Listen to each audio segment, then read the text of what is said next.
जय श्री कृष्ण दोस्तों। वेद में दुख को ताप भी कहा जाता है। विश्व का प्रत्येक जीव दुखी है। 3 प्रकार के तापों से तप रहा है, आध्यात्मिक, अधिभौतिक और अधिदैविक। केवल यह 3 प्रकार के ताप होते हैं। संसार के सभी जीवों को यही ताप प्रत्येक क्षण प्रत्येक जीवों को दुखमय बनाए रखते हैं। इन तीनों में सबसे प्रमुख है आध्यात्मिक ताप, जिसे दैहिक दुख भी कहा जाता है। आध्यात्मिक दुख भी 2 प्रकार के होते हैं, शारीरिक और मानसिक। इन दोनों में मानसिक ताप सबसे बड़ा दुखदाई होता है। जो शरीर के रोग हैं यह शारीरिक ताप कहलाते हैं। आप जानते ही हैं, आज बुखार है तो कल अतिसार होगा, आज ब्लड प्रेशर बढ़ गया है तो कल डायबिटीज हो जाएगी। इतनी जटिल शारीरिक बनावट है कि कोई ना कोई गड़बड़ लगी ही रहती है। फिर मनुष्य भी असावधान है, विषयों के लोलुप है, कोई संयम से आहार विहार नहीं करता। इसलिए सदा प्रत्येक व्यक्ति किसी न किसी रोग से ग्रस्त रहता है। और अगर मान लो कि कोई करोड़ों में कोई एक ऐसा व्यक्ति है भी, तो मानसिक रोग से तो सभी चिंतित रहते हैं। चींटी से लेकर स्वर्ग तक सब जीव जितने भी माया के अधीन हैं, वो सब इस मानसिक रोग से दुखी रहते हैं।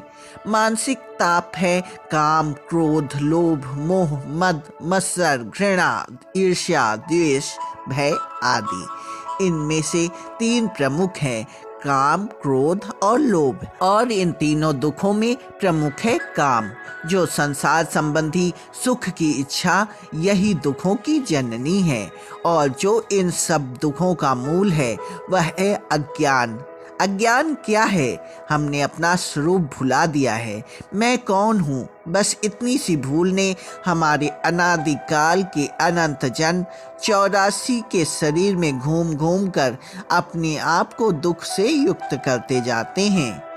चलिए दोस्तों, अब हम लोग चर्चा करते हैं अधिभौतिक ताप की।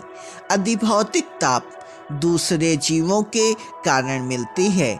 जैसे हम तो अपना काम कर रहे थे, लेकिन वो व्यक्ति आया और हमारे काम पर पानी फेर दिया। हम रास्ते से चल रहे थे, हमारी कोई गलती नहीं थी, पर बाइक की टक्कर हो गई, एक मच्छर ने काटा और हम बीमार हो गए। यह अधिभौतिक ताप कहलाता है। अब हम लोग अधिदैविक ताप की चर्चा करते हैं, जो दुख देवता से या मौसम से या प्रकृति से हमें मिलता है। जैसे आज लू लग गई, आज ठंड लग गई, बाढ़ आई, लाखों का नुकसान हो गया। ये सब दुख अधिदैविक दुख कहलाते हैं। एक बात ध्यान रखें, आध्यात्मिक, अधिदैविक और अधिभौतिक दुख हमारे ही किए गए कर्मों का फल है। इसमें देवता और भगवान हमें जबरदस्ती दुखी नहीं देते। जैसे किसी को बच्चा नहीं हो रहा तो वह भगवान को गाली देता है कि उसके 3 बच्चे थे तो चौथा हो गया, हमारा एक था वह भी मर गया। यही भगवान का न्याय है। ये सब बात सोचना गलत है। जो हमारे कर्म है भगवान उसका फल देता है। देवताओं के माध्यम से शनिदेव किसी पर क्रोध नहीं करते, वो तो हमारे कर्म का फल देते हैं भगवान के आदेशानुसार। और अगर मान लो कि कोई देवता किसी का अनिष्ट करना चाहेगा तो भगवान का सुदर्शन चक्र चल जाएगा उस देवता पर।